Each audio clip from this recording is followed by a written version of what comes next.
episode of Future Jobs Podcast. I'm your host Fahad JobsWala, and I'm student and interview captain at Rehan School Online Academy. You know, we always invite amazing, incredible individuals from all over the world, and we try to uncover their super inspiring life journeys. And this is probably my second podcast on live on YouTube. Although I have recorded many podcasts on Facebook, but this is now second podcast on YouTube. I'm very excited, and this guest is very special. Is I'm very excited to introduce him. Jesse Blount.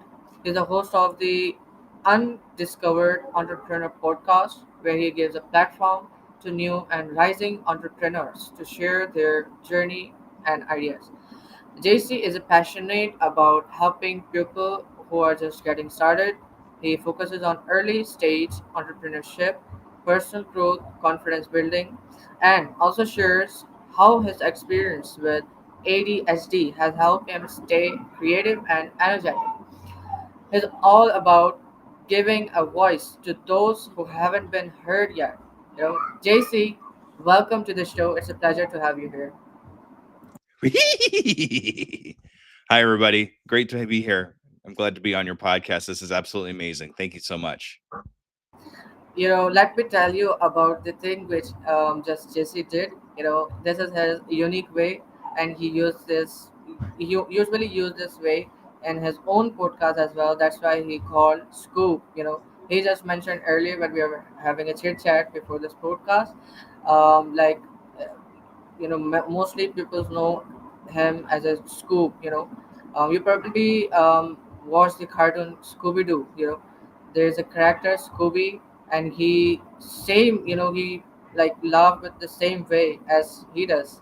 So it's a very great and unique way. I didn't see such kind of thing before that. Yeah, it's just basically a way for people to remember who I am. I've been doing it for most of my life, and people seem to remember me basically by that. So I use it as part of my branding for my podcast. Amazing. So I should probably start from this. So how did this amazing way came in your mind? Like, did you were you a big fan of Scooby Doo cartoon, or what was that? Could you tell us that about that? So it's a funny thing how that came about. And this is a while ago, so I had to remember back a little bit. But me and a good friend of mine were having a debate. It was kind of a heated debate. And after doing a little bit of back and forth, he said something really I thought was really silly, right? So I laughed my normal laugh. And he looks at me and goes, "You and that stupid Scooby Doo laugh of yours." And I was like, "Wait a minute." Then I went, and ever since then, I just it just kind of became a part of me. I've always watched Scooby Doo when I was growing up, but I didn't know I could do the Scooby Doo laugh until that accidental laugh, and it just kind of worked out that way. Exactly. That is a great story behind this amazing love, and that is absolutely amazing. So, JC, how did you started your podcast, and probably why you started your podcast? So I started my podcast because of a failure, believe it or not. What happened was I wanted when I first started to want to have a business for myself. I wanted to be a karaoke DJ and a music DJ. So like I was like, I'm really excited about doing this because I love music and I love electronic music and I love karaoke because I like to sing. But I had no equipment, I had no money, I had absolutely nothing. So I was like, okay, I'm going to start a GoFundMe page and people are just going to give me money. And obviously that didn't happen. I think I only made a couple $100s in a couple months. And I'm pretty sure that was my mom helping me out. So I didn't feel so bad about myself. So after that ended, instead of throwing my hands up in the air and saying, okay, this was a failure. I'm not going to do this. It wasn't meant for me. I took a different kind of mindset to it. And I was like, why didn't it work? What could I have done to make this actually work? So after doing a lot of research about crowdfunding, I heard in a book, I listen to my books. I don't read my books because reading books puts me to sleep. So I listen to them.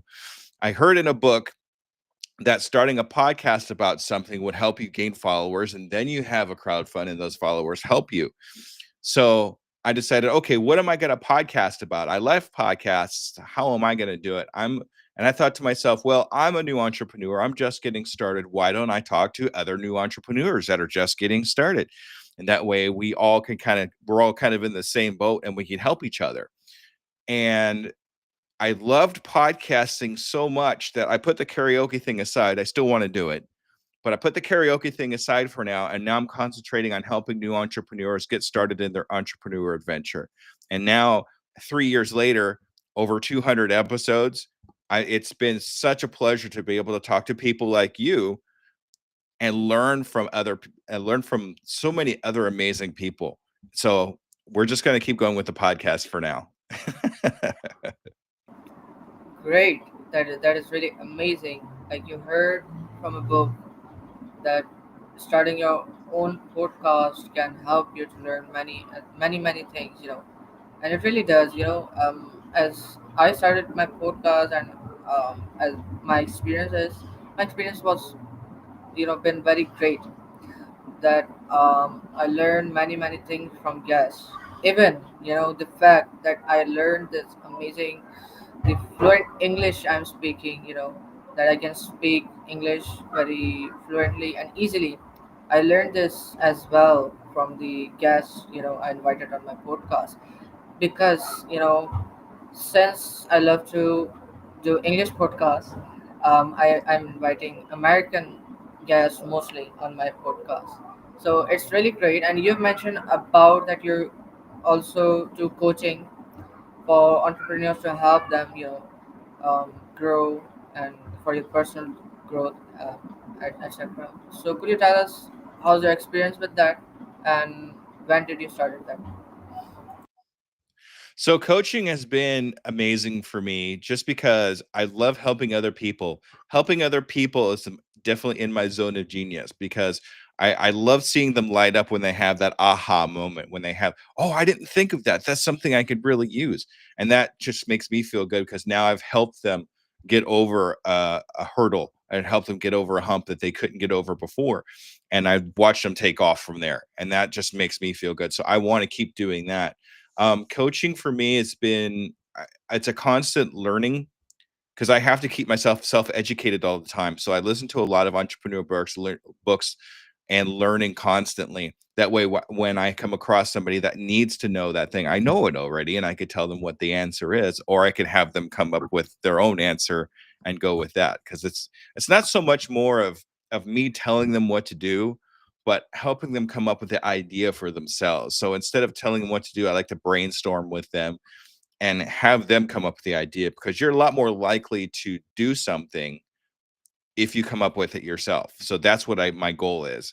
I help them find their zone of genius and I help them get over something I call the four hurdles of stop. And the thing that stops us from getting across the start line, which is imposter syndrome, perfectionism, failure, and fear. If we can get over these hurdles, then there's no stopping us from doing anything. And that's what I try to teach people. That's what I try to coach about when I talk to new clients. Absolutely, you're absolutely right.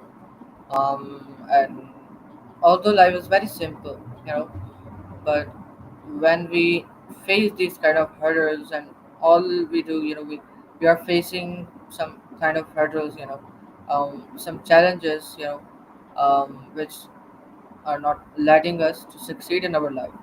And these, even they are small, but as they because they are challenges and the hurdles, so we usually have to contact some coaches, for that. And you're doing absolutely amazing that you're helping these kind of entrepreneurs. So since it's been 3 years and you have recorded 102 episodes of your podcast, so which is the most difficult episode so far? Difficult episode. Wow. I've asked what my best is, but I've never heard what my difficult was most ones. Oh boy, you're gonna make me think here a little bit. Let's see. Difficult. I'm it's hard to it's never really been difficult. I'm gonna be honest with you because it's always been a learning experience and really depends on your definition of what difficult is. So if it's difficult technically, um Like I've any kind of hard guess, whatever you call it, like where you like any guest who is answering you just one liner is giving one liner answer, or any other thing would have happened which made your podcast or that episode very difficult. Then you gone, oh, when will this podcast episode finish? um, I've had one or two that I did recordings on that were like that. Were like, okay, I'm gonna ask the question, and then they wouldn't expand on the question. They just answered the question and then waited for the next one. And I think it's more along the lines of they were scared to maybe put themselves out there more than was needed. So it's really sometimes hard to dig in when they don't want to. So I've had two or three episodes that, and I'm going to be honest with you, I didn't actually put them out because the quality wasn't there. Quality is very important to me when it comes to a podcast. But sometimes, especially when you run a business or a podcast or anything else for that matter, you have to make those hard decisions. But I had one young lady who was just starting, and it was the first time she was on a podcast, and I was asking about, she sells candles, basically homemade candles, and she would just kind of answer the question, and I would dig, and I got her to talk a little bit, but in the end, it was very, very difficult to get her to actually expand. And then I ended up, after that podcast, actually ended up coaching her for a short amount of time to help her get over that fear of putting herself out there, so she would actually, when she get onto a podcast or something like that, she can actually expand and tell people about herself and what she wants to accomplish and that kind of thing. And later on, I saw her grow a little bit. So it was tough, but at the end, I was able to help her kind of get out of her shell a little bit, which was good. Amazing, I would say it is really amazing that any worst thing haven't happened with you, with your podcast. But as I recorded more than 350 plus episodes, so many worst things have happened, with me. And the very great podcast episode which I've recorded, is still in pending. And it's like there are a lot of things. So as you mentioned yourself that any technical issue, so is that kind of anything happened with you, any technical difficulty? So I think the most technical difficulty thing I've always come across is bad internet, and I think that's kind of that's everywhere. I mean, where I mean you're like halfway through a live stream or whatever, and suddenly everybody sounds like a robot. It's it's just part of it. We have to kind of take the technology with what we got, but also editing's every once in a while gets kind of difficult. You're doing live, so you don't have to worry about editing. But I do edit my podcast, and sometimes it could be difficult wondering, what part we need to cut out to save time. What if this is sounds good enough to put out, that kind of thing too. So that always makes me nervous. But there's a lot of decisions that need to be made when making a podcast or making a business. It's all a lot of decision making.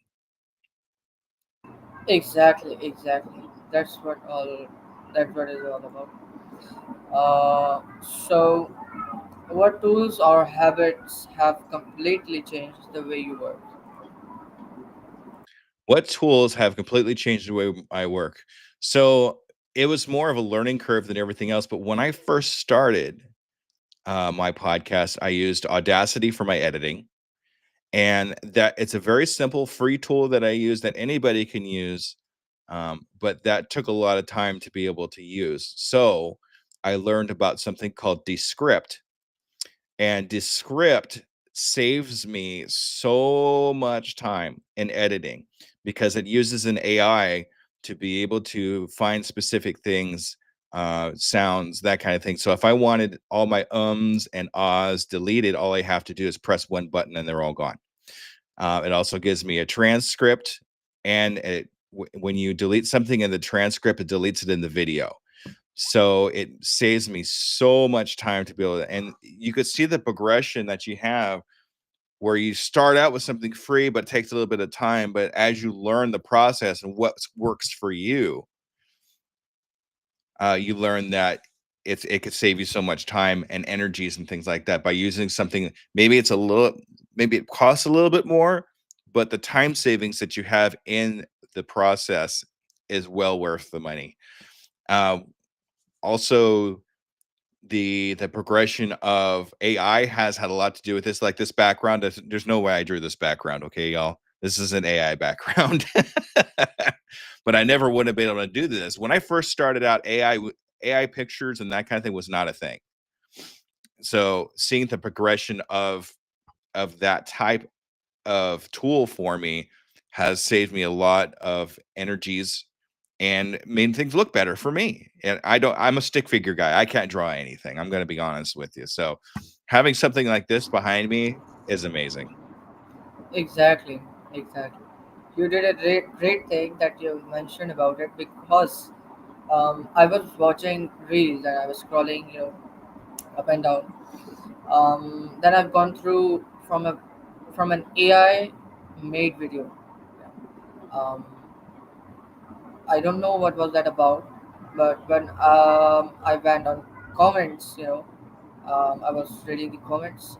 Then I found out that there are still such uneducated people who still are not aware of AI, who still don't know that what AI is doing. I was very shocked that uh, I was thinking that are they blind or what?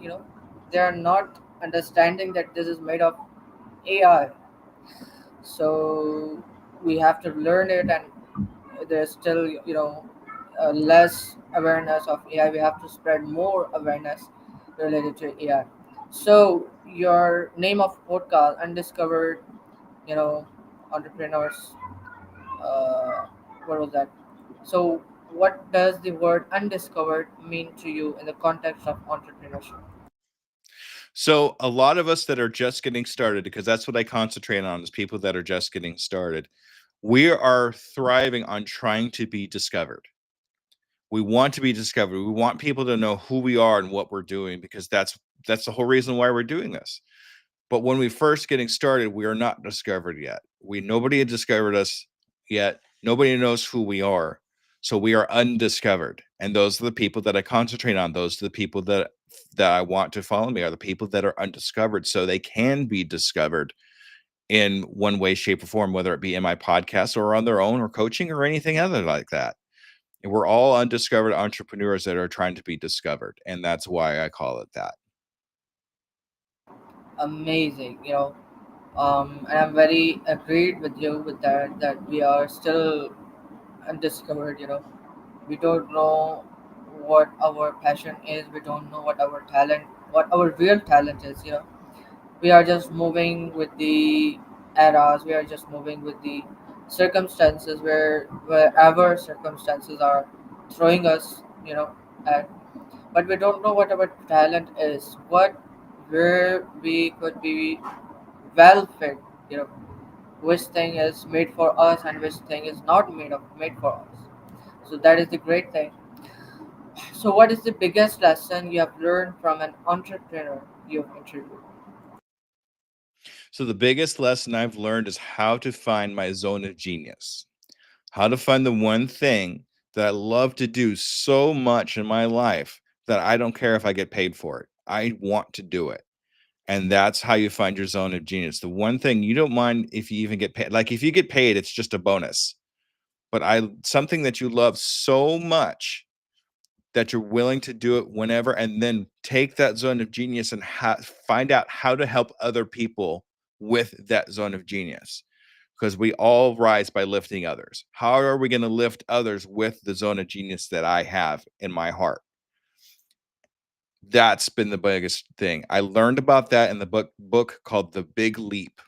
And somebody, it was actually a guest named Cliff Ravenscraft that told me about this book and how it changed his life. So I had to get that book, obviously. And once I got my hands on that book and I listen to that book now at least once a month, because it made such a profound thing in my life to be able to find my zone of genius and then find ways to help other people with that zone of genius. So I always encourage anybody else to find your zone of genius. If you need to know what your zone of genius is, you're not sure you sure of what it is. In my podcast, I have a couple of episodes where you could answer some questions to help you find your zone of genius. And that's what I do in my coaching too. I help you find your zone of genius and then use that to kind of branch off from there. So finding my zone of genius has been the one piece of advice that has made the biggest impact in my life. Zone of genius. Oh, that is great. So could you more elaborate on that? Like, um, what could be the zone of genius, and what do you mean by that? So zone of genius, there's different zones that let's see, how can I explain this easily? There are 4 different zones that we work in. Uh, there's the zone of genius, the zone of excellence, zone of, now you're gonna make me remember this because I usually don't go past that zone. Um, zone of competence and zone of this isn't for me, basically. So, like, for example, if you were to put math in front of me, that is not in my zone of genius. I cannot do math. I'm going to be honest with you. Math is not in my zone of genius at all. So, something like that, I'd want to hand off to somebody else. So, if it's something that you really aren't really good at, something that it's part of your business that you're not really good at, if you can hand that off to somebody else where it's in their zone of genius. For example, editing. Not everybody likes editing their podcast. So what we do is we'll hire somebody else to do that for us. That's somebody that does it really, really well. That's in their zone of genius. Then we talk about the 2 zones that are really hard are zone of excellence and the zone of genius. A lot of times we are in something that we know we're really good at, and we do it efficiently, but we don't love doing it, but we're good at it. That's our zone of excellence. What we want to do is go over that step. They're so close together. A lot of people for years were working their zone of excellence, but not working their zone of genius. Getting into that zone of genius is where we want to be. And finding out what that is going to be a big part of what you do with the rest of your life. And it's going to make you happier. It's going to make you work more. And you'll be happy about it. It won't even feel like work. It'll feel like something you just love to do. And that just happens to be something that you can get paid for. So Amazing. Like the thing which we like to do and we're good at, this is the zone of genius, and the thing which we don't like to do but we are still doing this, because we are good at. This is the zone of excellence. That is really amazing, and I would say very helpful thing. So you're passionate about helping others. Who helped you when you were just starting out? so it's interesting. In my searching, I ended up having virtual mentors. These are people that I follow, I learn from, but they don't know who I am. So like my virtual mentor was a gentleman named Pat Flynn. Pat Flynn has been an entrepreneur for 15 years or so, and I learned how to podcast through his YouTube videos. I learned how to run businesses through his books and that kind of thing. So he eventually was the person that helped me more than anybody else, yet he didn't know who I am. Now, as I went along in my entrepreneur adventure, he started to realize who I was because I would message him on Twitter X or whatever it is now. I would follow him in his live streams, and he started to realize who I was. So just recently, he was actually on my podcast. This is some insider information. Um, he was on my podcast. His episode is going to be released in 2 weeks, but he was the one that gave me the inspiration to do what I do because his big thing is to serve first before anything else. I think that's one of the big things that hit me about him. We serve others first before we ask and I really believe in that. And he taught me that, even though at that time he didn't know who I was, he still taught me that. So in a roundabout way, he's the one that actually inspired me the most. Amazing, like someone who mentors you, but he didn't knew that who you are, like if put it on that way, as we do like on YouTube, we used to watch many different videos, through YouTube. um, as we follow Azad Chaiwala, Sarhan Wala, and to be honest, I started watching to Sarhan Wala on YouTube first. I watched his more than 20 plus videos, on YouTube. I learned many things from him. Then um, I took my admission in Rehan School and Academy. So it is like the same way, Is that correct? Yeah, that's exactly right. That's exactly right. We But start somewhere. yeah, exactly. You can continue. Okay, I want to I want to interrupt you. I'm sorry. So we all start from somewhere. That's the thing. That's what I call getting across the start line. And I have to have the idea first of what we want to do and then go from there. Some of us don't even have that yet, so we have to get across the start line in our entrepreneur adventure. And sometimes we go to YouTube University and kind of research something to see if we like it. And that's what I ended up doing when I had my failure and decided that podcasting was the way to go. Okay, I need to learn how to podcast. Where's the first place I went? The first place I went was YouTube. How do I do a podcast? And the first guy that was there was Pat Flynn. And I liked the way he taught. So I just kind of went with it that way. Started listening to his podcast and started learning from it there. He has at this moment over 800 episodes of his podcast, and I've listened to every single one of them because I like that he's the one that I wanted to learn from. So I hope someday, we'll see what happens, that somebody does that for me in my podcast and my YouTube, and somebody learns something from me and decides to go along that way. That's kind of what I Um, want to do. exactly. It's great to hear about that, and I invited a guest as well on my podcast who has recorded over 1,000 plus episodes of their own podcast. And the interesting thing was that she started her podcast when I born. Yeah. She started her podcast in 2010, and that is the same year when I born. So that was really interesting, and maybe that was the reason she was hiding her age. She was not telling about that. It's really interesting. So, what legacy do you hope the undiscovered entrepreneur leaves behind? So the legacy I want for the undiscovered entrepreneur is to be the place people go to get started.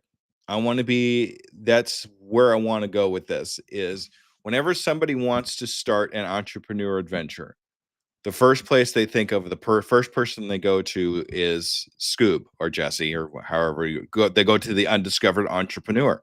That's one of the reasons why I called it that too, because it sounds like it's something from the beginning, and learn from whatever experiences that I put out, whatever experiences from the guests that I've had, and learn something from about themselves that they can use to find their zone of genius and to get over the four hurdles of stop, to be able to say, hey, I did this because I was able to find help from the undiscovered entrepreneur. So that's the legacy I'd like to have for my podcast and for me, is to be the guy that everybody comes to get started.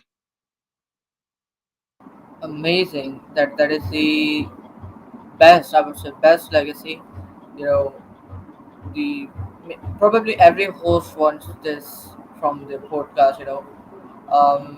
That um, this is is 100%. Not everyone is starting their podcast, because of fun. There is some place of fun, but mostly Some people want to earn from podcast. Some people want to learn, and some people wants to make a specific legacy. They want to leave behind. So this is your legacy, and I really like that. So thank you so much, JC, for giving me your precious time. And I'm a bit confused here that should I call you as a Scoob or Jay-Z? But I like Scoob. I like the name Scoob. So thank you so much for giving me a precious time and valuable time for this. I'm also very excited to be on your podcast as I schedule a date for that. I'm very looking forward to be there. So thank you so much, listeners and viewers, for watching and listening to us. Inshallah, meet you soon with another amazing podcast with another amazing guest. Till then, stay peace and take care of yourself.